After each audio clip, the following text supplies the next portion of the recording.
I never imagined that an ordinary evening could unravel the very fabric of my existence. My name is Dr. Ethan Iverson, a physicist by trade, a skeptic by nature.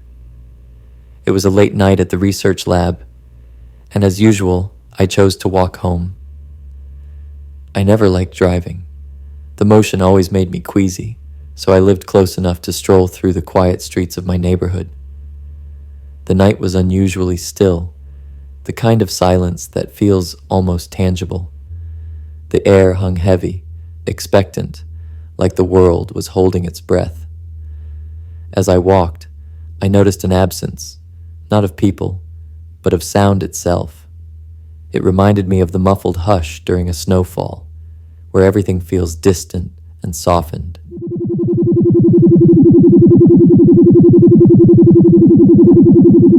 It snuck up on me out of nowhere. First, just a glow above me, then colors, beautiful, impossible colors, hues I couldn't even name. That's when things really started getting hazy. I can't tell you with absolute certainty what was happening in that moment. I remember running, or at least it felt like I was. Everything went dreamlike after that.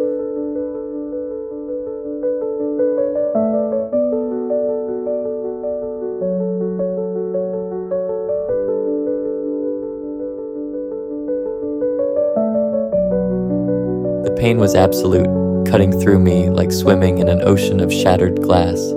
Then, just as quickly as it began, it was gone. I blinked, and when my eyes opened, I was on a subway, the steady clatter of wheels beneath me. Sitting across from me was me.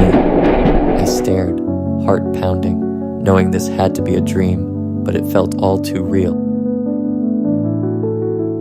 We were filed out of the subway and into a ballroom. Not just any ballroom. The most magnificent room I'd ever seen.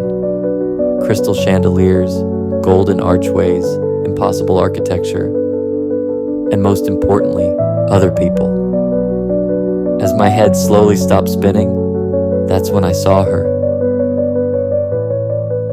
She moved through the ballroom with an ease that felt out of place, like she belonged here, while the rest of us were still trying to make sense of it all. There was a calmness about her, grounded. Whatever this place was, it didn't seem to bother her at all. She introduced herself as Freya, former professor at Wake Forest University.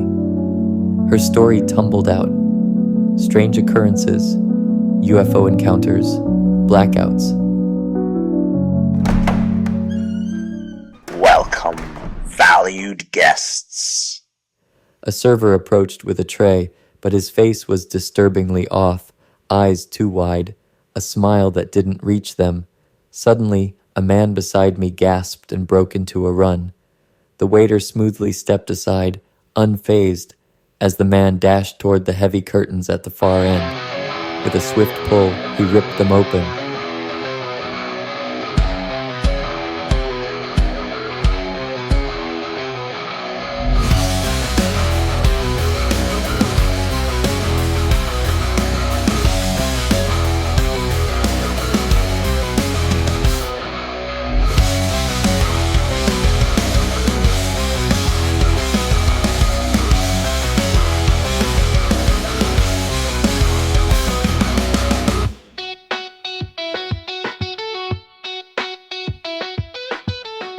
Days turned into weeks, weeks into months.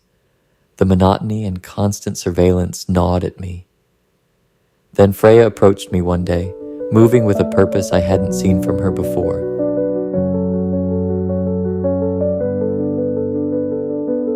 I've been here longer than anyone. 3 years, maybe 4. I don't know. Time moves strangely in this place.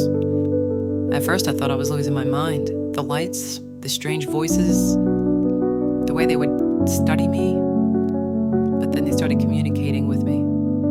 They showed me things, Ethan. Terrible things about Earth's future. Our sun, they said, is dying. Not tomorrow, not next year, but soon enough. And they felt compelled to intervene. They're also offering us salvation, but they're afraid of us. Can you blame them? Look at our history. All our wars, our violence.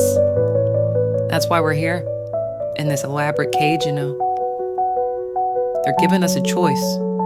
We can stay human and remain here, watched and studied like animals in a zoo, or we can change, becoming something different, more like them. I gotta be honest with you, Ethan. I volunteered to be the first. I had to know if it was possible, if there was really a way out. And if there was, I had to do something about it. The changes started slowly at first, but now I can feel it accelerating. Something's happening to me, Ethan. And I need your help. I need your help to understand what it is. I got to work immediately. I had no idea what to expect when examining her, and I was genuinely worried. The aliens were dealing with a pandemic they didn't understand, dying off at a rapid pace.